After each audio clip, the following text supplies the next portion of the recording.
Seguir a Cristo implica dejarlo todo.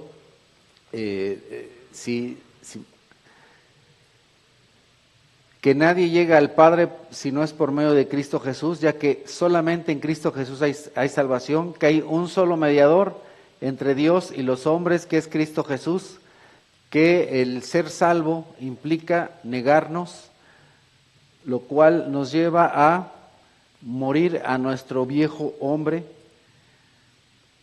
que el ser salvo, que el ser cristiano implica dejar el mundo a un lado, porque de nada nos sirve perder el mundo de nada nos sirve ganar el mundo si al final de cuentas perdemos nuestra alma. Entonces debemos considerar qué es más valioso, si el mundo o nuestra alma, que entrar al cielo implica esfuerzo en fe, que debemos golpear nuestro cuerpo para no hacer lo que la carne nos lleva a hacer, sino más bien no dejarnos dominar, que la salvación y la fe implica una batalla diaria, una batalla continua contra el pecado. Todos los días batallamos y luchamos contra el pecado y debemos no darnos por vencido en esa lucha, que para entrar al cielo se entra de una manera violenta. Eso significa no que seamos agresivos, sino más bien que seamos agresivos en cuanto a morir a nuestro viejo hombre, que el arrepentirnos implica salvación y no nos debe causar tristeza el dejar nuestra vida pasada, sino más bien nos debemos arrepentir de haber hecho lo malo antes, de no haber hecho la voluntad de Dios. También que el venir a la salvación implica poner a Dios antes que a nuestra propia familia, antes que a nuestra propia vida. Tristemente muchos llegamos a fallar en eso, porque a veces amamos más a la familia que a Dios, más a las posesiones de este mundo que a Dios, lo cual no debe ser. También que cuando nosotros aceptamos a Dios, posiblemente tengamos oposición de la familia, no lo sabemos, algunos tenemos aceptación, otros oposición. También es importante no amar el dinero ni los bienes de este mundo más que a Dios, y que cuando nosotros hablamos de Dios posiblemente haya rechazo, pero independientemente del resultado nosotros debemos alabar a Dios. También aprendimos que en este mundo solamente hay dos opciones: o ser amigo de Dios o ser enemigo de Dios, o estar en contra de Dios o estar de parte de Dios.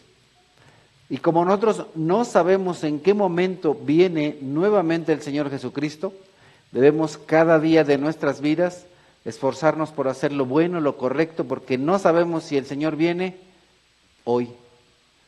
Qué terrible que, y nos ha pasado, hace un ratito una hermanita compartía cuando daba gracias, cómo se arrepentía porque a veces hace lo malo, y yo también, y entonces qué terrible que en ese momento que estoy haciendo algo que es incorrecto, ¡fum!, llega el Señor. Qué vergonzoso sería. Por eso es que debemos todos los días procurar hacer lo correcto. También es importante saber que debemos creer no solamente en Dios y no solamente en Cristo, sino que debemos creer quién es Cristo. Ya que, como hemos aprendido, Cristo es pan de vida, luz del mundo, Dios es de los cielos, Dios es la puerta, Dios es el buen pastor, Jesucristo es el Hijo de Dios, Jesucristo es la resurrección, el camino, la verdad, la vida verdadera. Debemos creer que Jesucristo fue levantado de entre los muertos, es decir, que Él resucitó. No solamente que Él murió, sino también que Él resucitó. Las buenas noticias son gloriosas, las buenas noticias nos llevan a agradecer a Dios. El Evangelio le trae gloria a Dios. El Evangelio es llevado a otros por medio de personas que son frágiles, que son vasijas de barro, que nuestro sufrimiento, cuando hablamos de Dios, le da gloria a Dios, que hablamos de Dios, que hablamos de Cristo y por eso hablamos de Cristo. Aprendimos también que la única manera en la que un hombre puede justificarse delante de Dios es por medio de la fe en Jesucristo. que a través de Cristo tenemos redención, santificación, justificación, glorificación. Aprendimos que Cristo murió por nuestros pecados según las Escrituras, que fue sepultado y resucitó al tercer día, según las Escrituras, que fue visto por Pedro, por los 12, por más de 500 y también por personas que no creían en él, incluso que eran enemigos de él, y se convirtieron como Jacobo y Pablo. Hasta ahí nos quedamos y el día de hoy vamos a continuar. Mucho hemos aprendido y todo esto era importante porque como cristianos debemos saber qué es el Evangelio. En días recientes ha habido un esfuerzo, un ánimo por evangelizar y de pronto algunos dicen, hermano, quiero evangelizar. Bueno, pues para que sepas evangelizar debes saber qué es el Evangelio. Por eso es que hicimos esta breve serie de enseñanzas de qué es el Evangelio y vamos a concluir el día de hoy. Les comenté con una de mis partes favoritas para compartir el Evangelio y voy a leer primeramente empezando en Efesios capítulo 1 y nos dice la Escritura: alabado sea Dios, Padre de nuestro Señor Jesucristo, que nos ha bendecido en las regiones celestiales con toda bendición espiritual en Cristo. Dios nos escogió en Él antes de la creación del mundo para que seamos santos y sin mancha delante de Él. En amor nos predestinó para ser adoptados como hijos suyos por medio de Jesucristo, según el buen propósito de su voluntad, para alabanza de su gloriosa gracia que nos concedió en su amado. En Él tenemos la redención mediante su sangre, el perdón de nuestros pecados, conforme a las riquezas de la gracia que Dios nos dio en abundancia, con toda sabiduría y entendimiento. En Cristo también fuimos hechos herederos, pues fuimos predestinados según el plan de aquel que hace todas las cosas conforme al designio de su voluntad, a fin de que nosotros, que ya hemos puesto nuestra esperanza en Cristo, seamos para alabanza de su gloria. En Él, también ustedes, cuando oyeron el mensaje de la verdad, el evangelio que les trajo salvación, y lo creyeron, fueron marcados con el sello que es el Espíritu Santo prometido. Este garantiza nuestra herencia hasta que llegue la redención final del pueblo adquirido por Dios para alabanza de su gloria. En otro tiempo, ustedes estaban muertos en sus transgresiones y pecados, en los cuales andaban conforme a los poderes de este mundo, se conducían según el que gobierna las tinieblas, según el espíritu que ahora ejerce su poder en los que viven en desobediencia. En ese tiempo también todos nosotros vivíamos como ellos, impulsados por nuestros deseos pecaminosos, siguiendo nuestra propia voluntad y nuestros propósitos. Como los demás éramos por naturaleza objeto de la ira de Dios. Pero Dios, que es rico en misericordia, por su gran amor por nosotros, nos dio vida con Cristo. Aun cuando estábamos muertos en pecados, por gracia ustedes han sido salvados. Y en unión con Cristo Jesús, Dios nos resucitó y nos hizo sentar con Él en las regiones celestiales para mostrar en los tiempos venideros la incomparable riqueza de su gracia que por su bondad derramó sobre nosotros en Cristo Jesús. Porque por gracia ustedes han sido salvados mediante la fe. Esto no procede de ustedes, sino que es el regalo de Dios, no por obras para que nadie se jacte. Porque somos hechura de Dios, creados en Cristo Jesús, para buenas obras, las cuales Dios dispuso de antemano a fin de que las pongamos en práctica. Esta porción de la Escritura nos podrá llevar unas 3 o 4 horas para entrar en profundidad, cosa que el día de hoy no voy a hacer. Voy a ser muy, muy breve. Si tienen oportunidad, espero que sí, vean la serie de predicaciones que tuvimos de la carta a los Efesios, está ahí en el canal. Pero el día de hoy solamente quiero ser muy breve y resaltar algunas cosas de esta porción de la Escritura. Y aquí en esta porción de la Escritura aprendemos respecto de la salvación, quién nos salva, cuándo nos salva, de qué nos salva, por qué nos salva, cómo nos salva, para qué nos salva y tengo una garantía de la salvación. Todas estas preguntas se responden en este pasaje que acabamos de ver. Es muy importante cuando estudiamos la Escritura que veamos lo que está ahí. De pronto, algunas personas tienen la tendencia a empezar a ver más lo que no está que lo que está. Y esta porción de la Escritura es sumamente rica, porque para que nosotros entendamos el Evangelio y para que podamos compartir el Evangelio, en muchas ocasiones hay hermanos que se la pasan de acá para allá, no digo que sea malo, y a muchos les encanta compartir de la carta a los romanos, y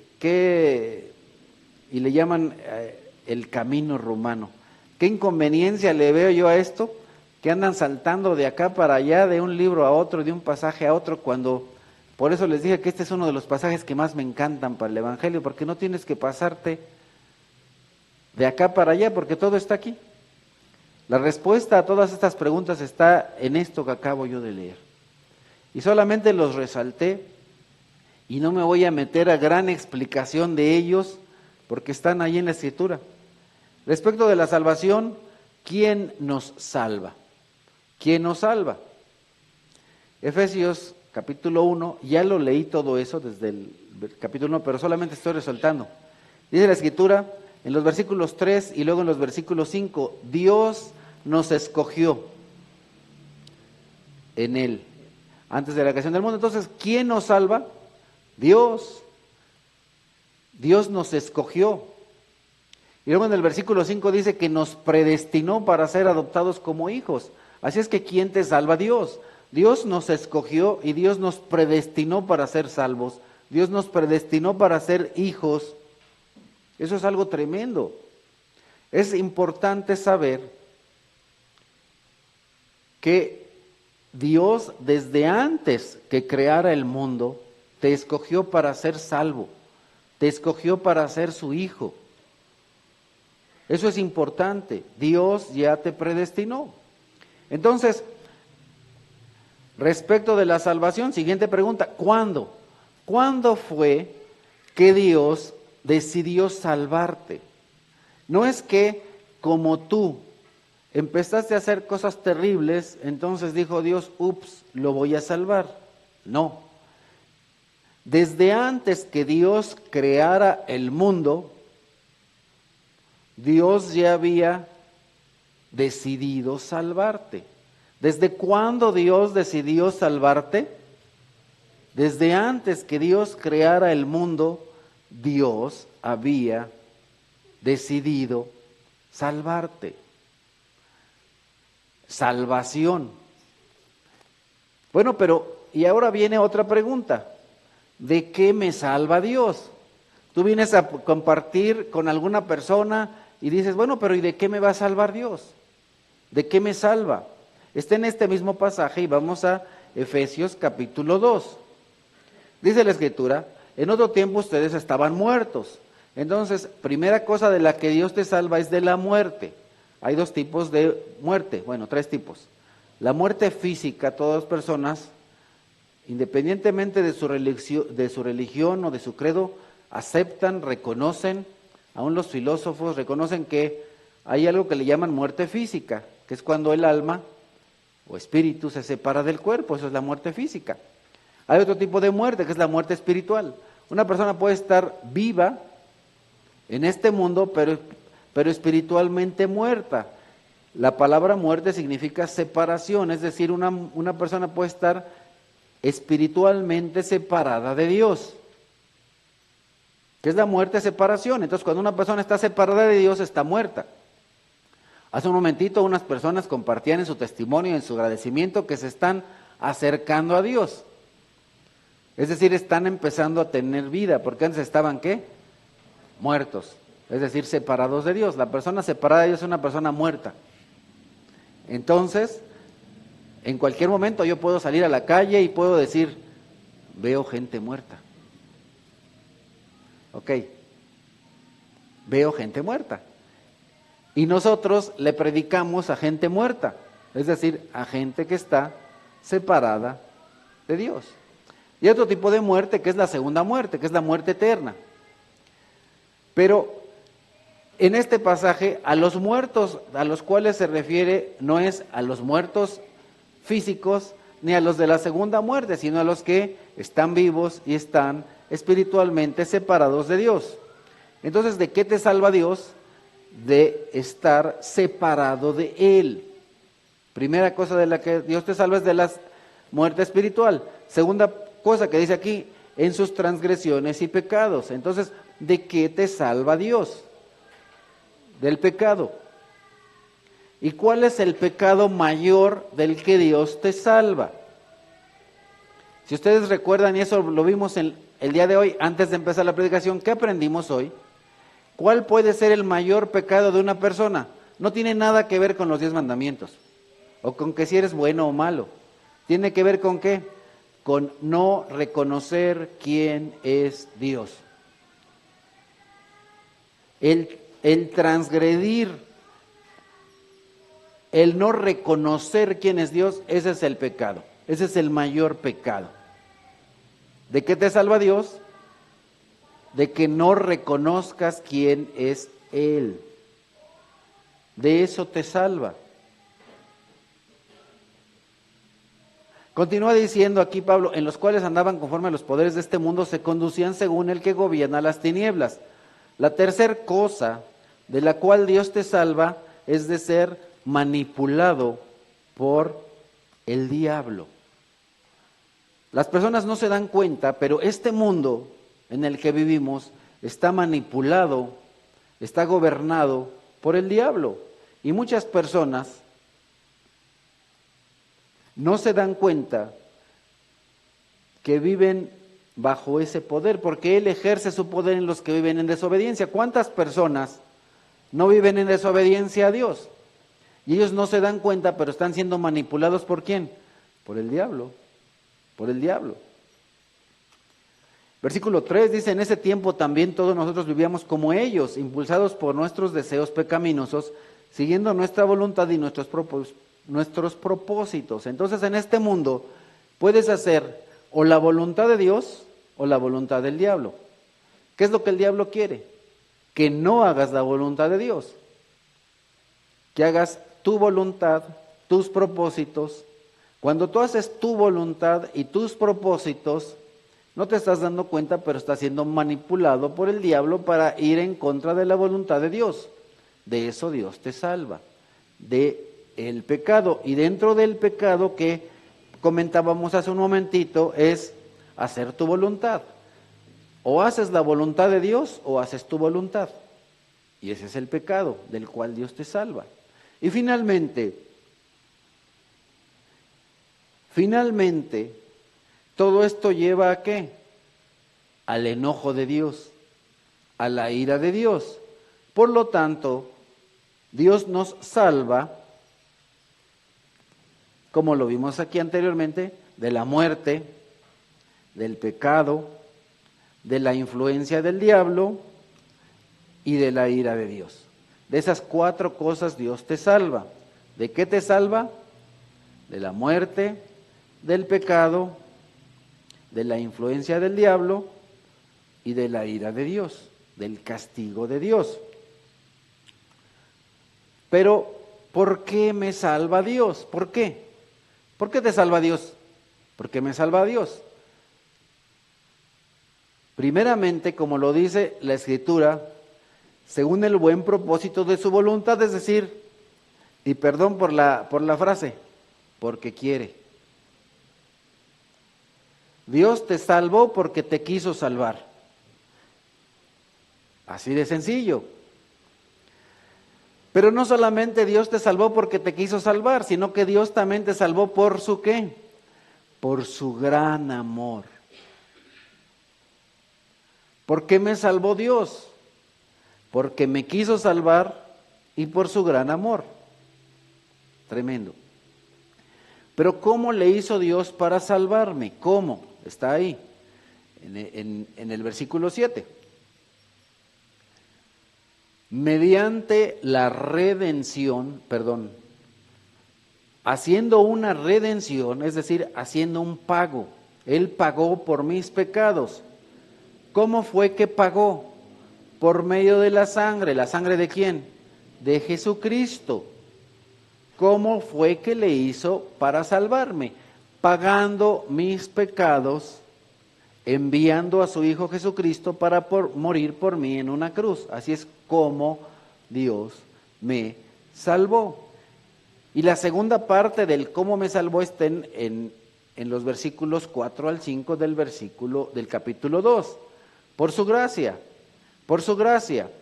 es decir, dándome gratuitamente algo que yo no merecía. Y luego en los versículos 8 y 9 nos dice, por su gracia, por medio de la fe. Para que yo pueda obtener la gracia de Dios, necesito la fe. Para tener la fe salvadora, es algo que ya les he dicho un montón de veces y espero que de tanto que se los he remachado ya se lo hayan aprendido. La fe que salva tiene 3 componentes: conocimiento, conocimiento, convicción y confianza, en ese orden. Primero conocimiento, primero necesito conocer quién es Dios. Después convicción, es decir, necesito estar convencido, necesito estar seguro de que lo que me dice Dios es cierto, es verdad, de que Dios es quien dice ser. Toda vez que yo tengo el conocimiento y estoy convencido, entonces tengo ¿qué? Confianza. Pongo mi confianza en Dios. ¿Para qué? Para todo. Pongo en mi confianza en Dios para la salvación. Pongo mi confianza en Dios para cualquier cosa de este mundo. Y entonces, cuando yo tengo esa fe que salva, obtengo la gracia. La gracia, es decir, Dios me da algo que no merezco, porque lo que yo me merezco es el infierno. Lo que yo me merezco es que Dios descargue toda su ira en mí, pero no lo hace. No lo hace. ¿Por qué? Porque yo tengo la fe en Jesucristo, en que Cristo pagó por mis pecados, es decir, esa redención. Él pagó por mis pecados en una cruz. Y finalmente, casi finalmente, ¿para qué me salva Dios? Ok, ya me salvó Dios, pero ¿para qué Dios me salvó? En Efesios 1, versículo 4 dice, para que seamos santos y sin mancha delante de Él. Dios no te salvó para que sigas viviendo como vivías antes. Dios no me salvó para seguir diciendo majaderías. Dios no me salvó para seguir haciendo cosas indebidas. Dios no me salvó para seguir haciendo mi voluntad y mis deseos. Dios me salvó para ser santo. ¿Qué es ser santo? Estar apartado del mal, apartado del pecado, sin pecado. ¿Para qué me salvó? Para que sea yo santo. El Señor dice, sean santos así como yo soy santo. Yo tengo que ser santo así como Dios es santo. Porque si Dios me escogió para ser su hijo, si Dios me escogió para ser como Jesucristo, tengo que ser santo. La única manera en la que una persona puede entrar al reino de Dios es siendo santo. Si no soy santo, no voy a entrar en el reino de Dios. Pero ¿para qué más me salvó? Para ser santo, pero también para, versículo 6 del capítulo 1, para alabanza de su gloriosa gracia. Es decir, yo acepto, yo reconozco que Cristo murió por mis pecados. Yo reconozco que por gracia soy salvado, no por nada que yo haya hecho. Y entonces, ¿qué es lo que yo tengo que hacer? Alabar a Dios. Nos reunimos aquí los domingos. Y de pronto, aquí una invitación. Amado, llega temprano. El servicio empieza 9:30. Normalmente, el día de hoy, lo hicimos diferente, pero normalmente tenemos un tiempo ¿para qué? Para alabar a Dios. ¿Para qué Dios te salvó? Para alabar a Dios. Y cuando llegamos aquí a las 9:30, ¿qué es lo que comenzamos a hacer normalmente? Alabar a Dios. Si tú no estás llegando temprano, entonces no estás cumpliendo uno de los propósitos para los cuales Dios te salvó.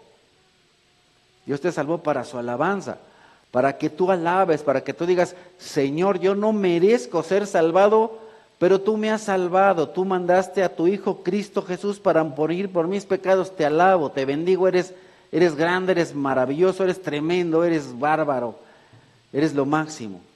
Para eso Dios me salvó. Para alabanza de su gloria. Dios tiene gloria, Dios tiene muchos atributos, virtudes. Entonces, cuando yo reconozco todas las virtudes de Dios, que Dios es, bueno, ahorita no lo voy a decir, pero ven al estudio. Por cierto, empezaron muchos y luego, igual que en la universidad o en la prepa, ¿no? Empiezan 50 y después terminan 20, ¿no? O 10, bueno. Ahí, como dirían por ahí te encargo, ¿no? Para alabanza de su gloria. Y se complementa con versículo 7. Para mostrar en los tiempos venideros, estos son los tiempos venideros, la incomparable riqueza de su gracia. Dios no solamente tiene gracia, sino que Él es rico en gracia, rico en misericordia, y es algo incomparable. ¿Con qué se puede comparar la gracia de Dios? ¿Quién te puede dar algo tan tremendo, tan maravilloso, tan grande como la salvación?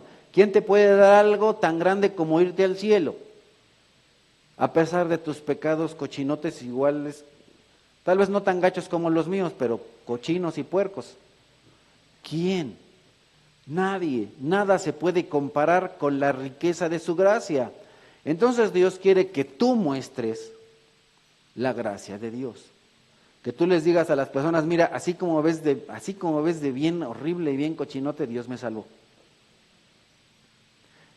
A veces de qué se dice, uy, mira que los cristianitos y que no sé qué. Pues sí, precisamente por eso me salvó.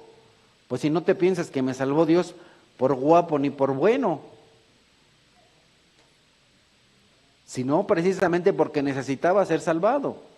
Dios me salvó porque necesitaba ser salvado, porque el Señor Jesús vino a salvar a los pecadores, no a los justos. En realidad no hay nadie justo, pero hay algunos que se sienten justos. Yo no me siento justo, yo soy malo. Como diría el salmista, en pecado me concibió mi madre, y luego yo la acabé de perjudicar cuando crecí, porque después de que nací pecador todavía le seguí abundando. Pero seguiré pecando para que sea notoria la gracia de Cristo, de ninguna manera. Tengo que dejar de pecar. Ahora, ¿qué garantía tengo? ¿Qué garantía tengo de que soy salvo? ¿Qué garantía tengo de que me voy a ir al cielo? ¿Qué garantía tengo? En Efesios 1, versículos 13 y 14. Fuimos marcados con el sello que es el Espíritu Santo. Este garantiza mi herencia, garantiza que soy un hijo de Dios. Nosotros en esta iglesia creemos y enseñamos que el Espíritu Santo no viene los domingos. Yo sé que hay lugares en los que el Espíritu viene, no viene. El Espíritu está ahí. Perdón por la comparativa, pero imagínate una res. ¿Para qué marcaban en la antigüedad las reses? Para saber que eran propiedad de alguien. Le ponían ahí. Psh. Imagínate que acá el Mr. Chicken, cuando vendiera los pollos, pum, le pusiera un sello, ¿no? Pum, pum, el pollos, ¿no? Entonces dices, ay, este pollo, no, pues lo compraste con el pollos, porque aquí está la marca del pollos, entonces ahí está la marca. de que son de su propiedad, de que Él los vendió. Entonces, esos sellos no se quitan, son indelebles, son propiedad. Dios nos marcó, y perdón por la comparativa, como un sello, con un sello que no se borra, que no se quita. No es algo que te puedas quitar, no es como una camiseta que te la quitas y después te la pones el domingo. Entonces, contrario a lo que enseñan algunos que el Espíritu Santo te visita los domingos, no, el Espíritu Santo está ahí, porque es como un sello que no se quita, que una vez que se pone ahí se queda. El Espíritu Santo es un sello y el Espíritu Santo es una garantía. Cuando tú das algo en garantía, a veces doy ese ejemplo, imagínate que tú llegas, espero que no lo tengas que hacer y que Dios te libre y que Dios te tenga misericordia, pero imagínate que una persona llega y dice, oiga, ¿sabe qué? Présteme 1,000 pesos y aquí le dejo en garantía mi teléfono, y ahí lo dejas. Y entonces vienes al día siguiente y le dices, oiga, deme el teléfono.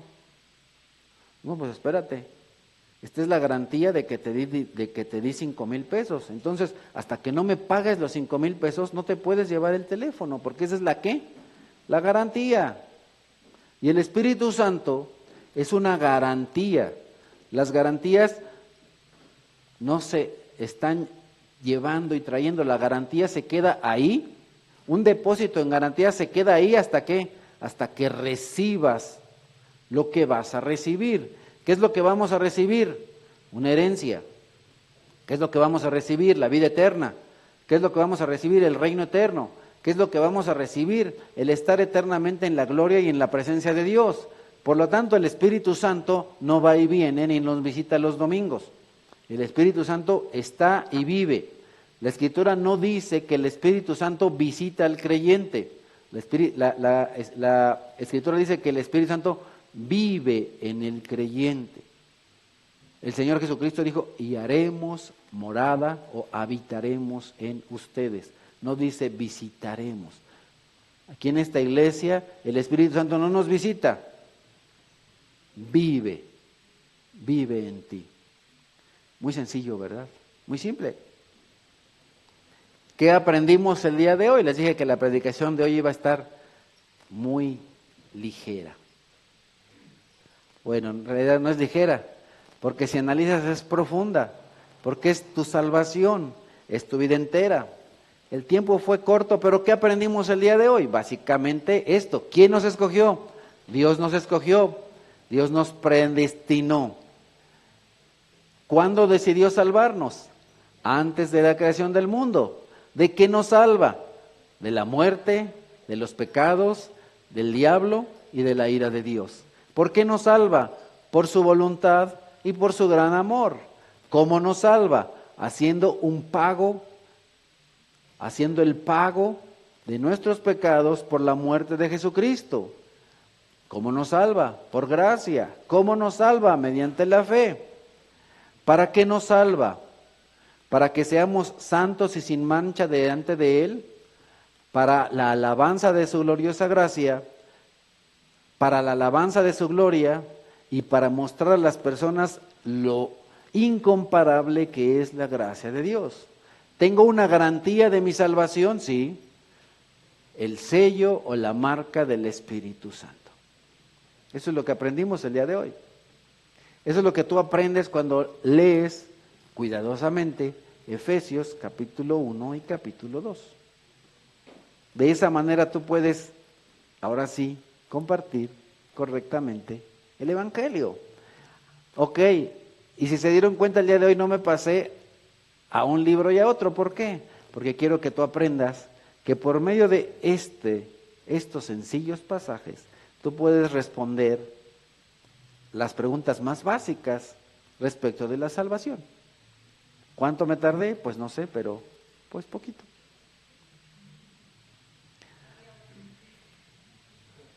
Fácil, ¿verdad?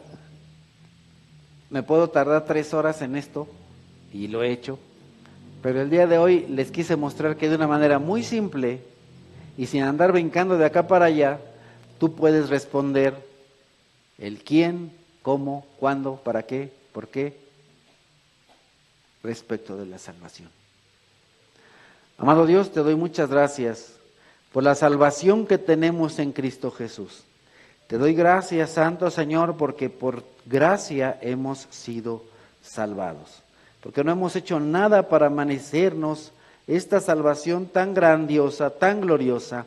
Pero tú, Señor, que eres tan bueno, no podemos explicarnos cómo es que nos escogiste siendo tan malos y tan pecadores. Pero te damos gracias, te damos la gloria y la honra. Y a continuación lo haremos, guiados por nuestros hermanos del grupo de alabanza. Te bendecimos y te damos gracias, Señor, en el nombre precioso de Cristo Jesús, al cual reconocemos como tu Hijo, como nuestro Dios, como nuestro Señor, como nuestro Salvador. Reconocemos al Espíritu Santo como Dios, como Señor, y a ti, Dios Padre. Reconocemos la Santísima Trinidad, un Dios en tres personas, hermosas y maravillosas. Amén. El Señor les bendiga.